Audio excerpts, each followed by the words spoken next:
United States. So today I thought I would talk about Kamala Harris. And we all know that if Joe Biden should become president, God forbid, that she will be the real president of the United States. So according to various news media outlets, of the more traditional nature, Kamala Harris is a moderate Democrat. She's a pragmatic liberal. But does that square with reality? Her own voting record in the US Senate is to the left of both Elizabeth Warren and Bernie Sanders, but we're told she is a moderate Democrat. Well, I'd like to go into Kamala Harris's background because it's frightening, to put it mildly. Now, Kamala Harris is the daughter of Don Harris, a Jamaican economist, and Shyamala Gopalan, who was a cancer researcher from India. She died in 2009, I believe it was. These two people met together in Berkeley in the 1960s as students. They got married and they had Kamala and her younger sister Maya. But both of them were very active in a group called the Afro-American Association. This was one of the far left sort of black power groups operating at the time. And it was, these people openly supported Fidel Castro. They supported Che Guevara. It was a Marxist group.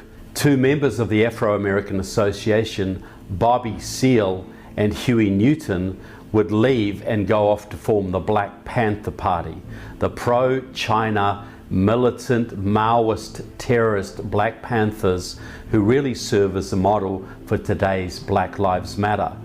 The leader of the group, Donald Loudon, would later change his name to Khalid al-Mansour, and many years later would apparently write a letter to Harvard University recommending that a young Barack Obama should be admitted to that college. So Don Harris was later appointed as an affirmative action Marxist professor at Stanford University. At the time, Stanford only had one Marxist in the economics department and a group of radical students in the Union of Radical Political Economy, which later became a part of Democratic Socialists of America, which we know today from Alexandria Ocasio-Cortez, Rashida Tlaib, and others. They mounted a big campaign at Stanford to bring more Marxists into the department. And they chose Don Harris as the most appropriate candidate. And after a several month long, I think it was a year-long campaign, he was appointed there in 1975, basically as an affirmative action Marxist. So Kamala Harris grew up in that kind of environment, far left parents. She was basically a red diaper baby, the child of Marxists.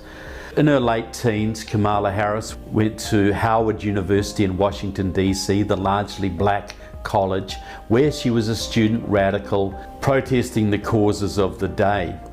Then she goes back to the Bay Area, back to San Francisco, and sets her sight on a legal and political career. It's not long after arriving in that city, she started an affair with a man called Willie Brown. Now that set a few tongues wagging because Willie Brown was a very prominent Democratic politician in the town. He was a leader of the California state legislature and later became mayor of San Francisco. But at the time he was about 60 and young Kamala was about 30. And Willie Brown was still technically married to his wife, though estranged, I believe, at the time. And Willie Brown got Kamala a couple of jobs, jobs on boards that earned her about $450,000 over 5 years for attending a meeting or two a month, that kind of thing.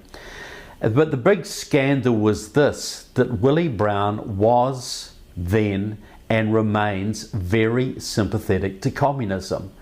Back in the 1960s, he was first elected to public office by members of the Hallinan family. That was a very notorious San Francisco communist family. They were very close to Nancy Pelosi, for instance. And the youth wing of the Communist Party, the W.E.B. Du Bois clubs, elected Willie Brown to his first public job. Willie Brown was supported for many years financially by a man called Carlton Goodlett, who was also a good friend of Nancy Pelosi and a publisher of newspapers for the black community, a long-time Communist Party member, and who even received the Order of Lenin, the Lenin Prize from the Soviet Union, for his peace work. So Willie Brown was very active in those communist circles. In those same circles around the time in the early 60s, Dianne Feinstein, then Diane Goldberg, now the senator from California, was very active in those circles too. So Willie Brown, even after his affair with Kamala Harris, still remained active in supporting Communist Party causes. As late as 2000, while mayor of San Francisco, Willie Brown was lending his name to endorsement lists for Communist Party events in the Bay Area. Even today, Willie Brown and Dianne Feinstein work very closely together, empowering the Chinese Communist Party in the Bay Area. I would class them as Communist China's best friends in the whole region. So Kamala Harris decides to get into politics, and her first run is for district attorney in San Francisco, and the man she beat was a member of the same Hallinan family that had elected Willie Brown many years before. But she got elected, and she starts to rise her way, to make a name for herself, and was regarded as a leftist district attorney, but earned herself a little bit of enmity from some members of the black community for some of the stands she made. She was regarded as tough on some issues, but pretty liberal on most. But the man who actually got her the job, the man who actually funded her and financed her, was a man called Stephen Phillips. Now, during the 80s, Stephen Phillips, a young black guy, was a law student at Stanford University. He was an open Marxist-Leninist, very closely affiliated with a pro-Chinese communist group called the League of Revolutionary Struggle. And he was very good friends of a young radical named Maya Harris. He knew Maya Harris's family very well, and of course Maya was the sister of Kamala Harris. But few people know Kamala like we in the Bay Area do. I've known Kamala and her sister Maya, Maya's daughter Mina, for nearly 20 years now. I've watched her rise in California national politics and partnered with her and her sister on several important political fights. So there was a family connection right there with Steve Phillips. Well, Steve Phillips, in the early 90s, he led much of the League of Revolutionary Struggle into the Democratic Party. They changed the name of the organization. They became a group called the Unity Organizing Center, and many of them moved into the Democratic Party, as did Steve Phillips.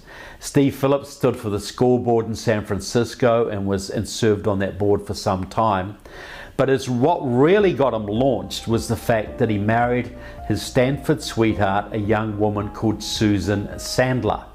Now, Susan Sandler was part of the very wealthy Bay Area family. She was the daughter of Herb and Marion Sandler, who owned a big savings and loan, I think it was the 5th biggest in the United States, called Golden West. Well, they sold that to Wachovia Bank. It had a lot of subprime mortgages in it. It made Wachovia bankrupt, and Wachovia had to amalgamate with Wells Fargo. But anyway, they got a $2.2 billion profit from it. And Steve Phillips has used a lot of that money to engineer himself into some very senior positions in the left-wing establishment of America and in the Democratic Party. He was on the board of the Center for American Progress. They helped to fund and start ProPublica. In 2005, he went to Georgia, at Atlanta, where he met with George Soros and some other very rich billionaires, where they started the Democracy Alliance, which is now over 150 members strong and has donated hundreds of millions of dollars to Democratic Party and left-wing causes in America, ballot initiatives, candidates, etc. over the last 10 or 15 years. In 2008, Steve Phillips got about $10 million together. He started a group called Political Action Committee, later became called Power PAC, then Power PAC Plus, and he did mass voter registration drives amongst Black and Latino communities in 17 southern and southwestern states. And that's what is, those registration drives are what he claims got his very good friend Barack Obama ahead of Hillary Clinton in the 2008 Democratic primary. Certainly Barack Obama is a big friend of Steve Phillips. You know, Barack Obama was at Steve Phillips's house in 2017, I believe it was, got a copy of Steve Phillips's new book. Nancy Pelosi got a copy too. Steve Phillips, when he was at Stanford University, was a very big part of Jesse Jackson's Rainbow Coalition. And what that was, it was run mainly by pro-Chinese communists from the League of Revolutionary Struggle, Communist Workers' Party, Line of March, Freedom Road Socialist Organization, etc. The Rainbow Coalition of Jesse Jackson, he ran for president in 1984 and 1988, and he did very, very well, far better than most people expected, because he drew an idea from a Black Panther who died in a hail of police bullets in 1970 in Chicago. The police raided his home, he shot back, and he came out the worse in that fight. The Black Panther, Fred Hampton, had the idea of the original Rainbow Coalition. You get the progressive whites, the progressive Latinos, and the progressive African Americans, and you meld them together into one force to give you more political influence. Well, Jesse Jackson got the progressive whites, the progressive Latinos, progressive blacks, progressive Asian Americans, progressive gays, progressive environmentalists, progressive Native Americans. So he had the red stripe, he had the lavender stripe, he had the yellow stripe, the green stripe, the white stripe, the black stripe, the brown stripe. And this is his terminology. This is not my terminology. Please understand that. But the idea was you get all the radicals together in one organization, and that gives you a chance to win elections. Well, in those days, minorities were maybe 12 to 15% of the population. Today, they are well over 30%. So the idea was really before its time. And so Steve Phillips has updated that theory. That's what got Obama elected in 2008. The progressive whites with the minorities, with the people of color. That formed the winning Obama coalition. Steve Phillips has written a book called Brown is the New White, a New York Times #1 bestseller. And his argument is really simple. Democrats, if you want complete power in America, enduring power, stop wasting your time with the middle voters. Don't spend all of your money trying to convince 1 or 2% of independents to turn Democrat. There are millions of Democrats in the South who don't vote, mainly black, Latino minorities. Instead, put all of your money into getting them registered, getting them to the polls, run far left candidates of color, and then you'll win elections, and then you'll flip the South, and then you'll destroy the Republican Party as a force, and you will have complete power in America forever. That's the strategy that flipped Virginia. That's the strategy supposedly won it for Biden in Georgia this election cycle. It came close in North Carolina, came close in, well, not so close in Florida, and actually won Arizona. This is the Rainbow Coalition applied to modern conditions and orchestrated by people like Stephen Phillips of the Democracy Alliance, and the money that they can command through people like George Soros and Tom Steyer and others. This is the philosophy that's now guiding much of the Democratic Party. So Steve Phillips got Obama elected, I can say that. He worked in 2018 and almost got the far-left Stacey Abrams elected as governor of Georgia, a long-time Steve Phillips protege, and almost elected the black socialist Andrew Gillum as governor of Florida. And Gillum served on Steve Phillips's Power Pack board for several years. So this is the philosophy that is guiding today's Democratic Party. So they understood, and I've been saying this for several years now, that Kamala Harris would be the candidate for the Democrats in 2020 because she's part of the Steve Phillips stable. She is one of his proteges. I have seen the work of Power Pack around the country. It really is the work that inspires a lot of people to even consider the fact that they could be leaders and know that if they choose to take that step, there will be support for them. And the support will be broad, and it will be deep, and it will be significant. She is half Indian, she's half black, she's female, she's the perfect rainbow coalition candidate. And I've been predicting this for over 3 years, and when she bowed out of the presidential race just before Christmas in 2019, I lost some steak dinners over that. But now I'm back to claim them back because she is really the Democrats' candidate. Everybody knows that Joe Biden won't last his first term. He probably won't last the first year if he should be elected. She is the candidate. She is third term of Obama, effectively. So Kamala Harris, she gets elected to California DA on Steve Phillips's money. She gets elected to Attorney General for California on Steve Phillips's money. She gets elected to US Senate on Steve Phillips's money. And now Steve Phillips and his friends are trying to get her into the White House. Now, Steve Phillips, under Obama, helped to get Tony West, which is Maya Harris's husband, into the Justice Department, number 3 under Eric Holder. Now he is being seriously considered for Attorney General. So that's another part of the Harris clan that would be moved into a very key position of power. I'll backtrack a little bit. Kamala Harris, her husband, Doug Emhoff, his legal firm is notorious for its ties to Communist China. They do a lot of business with Communist China. They actually have Chinese Communist Party members on their staff. So that's one aspect. Kamala Harris's chief of staff, Karine Jean-Pierre, is a militant leftist who in 2003, I believe it was, went to Haiti to meet with radicals down there with members of the Workers' World Party, which is a pro-China, pro-Russia, pro-North Korea, pro-Iran communist party. Now she would come into the White House with Kamala Harris. Another troubling connection is Kamala Harris mentored a young woman for many years. She employed her, a young woman called Latifah Simon. The two are best friends. You see photographs of them all together all over the internet. Well, when Kamala Harris met Latifah Simon, she was serving on the board of the Youth Empowerment Center in the Bay Area.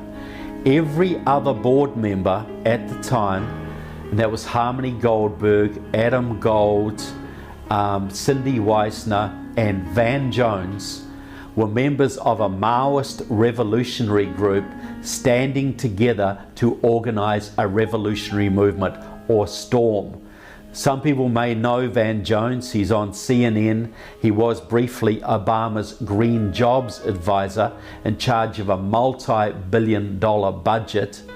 And I exposed his communist background, and Glenn Beck got him kicked out of the White House in 2009. But that is where this young woman, Latifah Simon, came from. This group, okay? So Kamala Harris picked her up, she employed her, she got her through college, and helped her in a political career. Latifah Simon is now serving on the Bay Area Rapid Transit Board. She was chairman for a while, and also a leader of the Akonadi Foundation, a very left-wing foundation in the San Francisco Bay Area. But Latifah Simon is also very, very close friends of a young woman called Alicia Garza. You would all know her as the key founder of Black Lives Matter. Alicia Garza is very close to Alex Tom, a leader of the San Francisco-based Chinese Progressive Association, which is front for Communist China, for the Chinese Communist Party in the Bay Area. It runs Bay Area politics. So Latifah Simon and Alicia Garza are best friends. The Chinese Progressive Association helped Alicia Garza set up Black Lives Matter. So today, Kamala Harris and Alicia Garza and Latifah Simon form a little set, a group. And recently, before the election, Kamala Harris was on record saying that the Black Lives Matter protests of 2020 were essential. They were wonderful and they should carry on after the election. Black Lives Matter is now trying to tell Joe Biden who he should or should not put into his cabinet. Black Lives Matter is now trying to pressure California Governor Gavin Newsom to replace Kamala Harris in the US Senate with either Bay Area Congresswoman Barbara Lee or Los Angeles Congresswoman Karen Bass. Both of those women were involved with the Black Panther Party. Both were involved with the Communist Party USA. Both were involved with Maoist groups. Barbara Lee's been to Cuba 22 times. Karen Bass has been there 16 times. Both of them are communists. Both come out of the Black Panther milieu. So Black Lives Matter is trying to get the California Senate under its control, plus get their very good friend Kamala Harris into the White House. Can you imagine if they succeed in those goals? So if you look at Kamala Harris, she's a red diaper baby.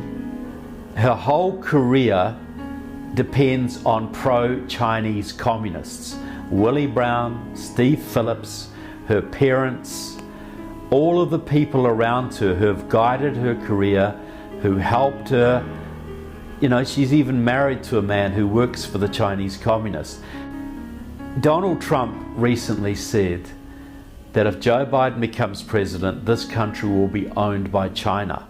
Well, he couldn't have picked a better VP candidate to help him in the job than Kamala Harris. She will be China's best friend in the White House if, God forbid, she gets into that position. So I hope I've sort of enlightened you into the fact that Kamala Harris is no moderate, she's no pragmatist, she is a hardcore leftist who has worked with Maoist communists, been around Maoist communists her entire life, her entire political career. So we'll obviously be following up a little bit more on Kamala Harris, the California Senate race, Senate appointments and other issues. By the way, you will notice that Kamala Harris has not yet resigned her US Senate position. What does she know that we don't?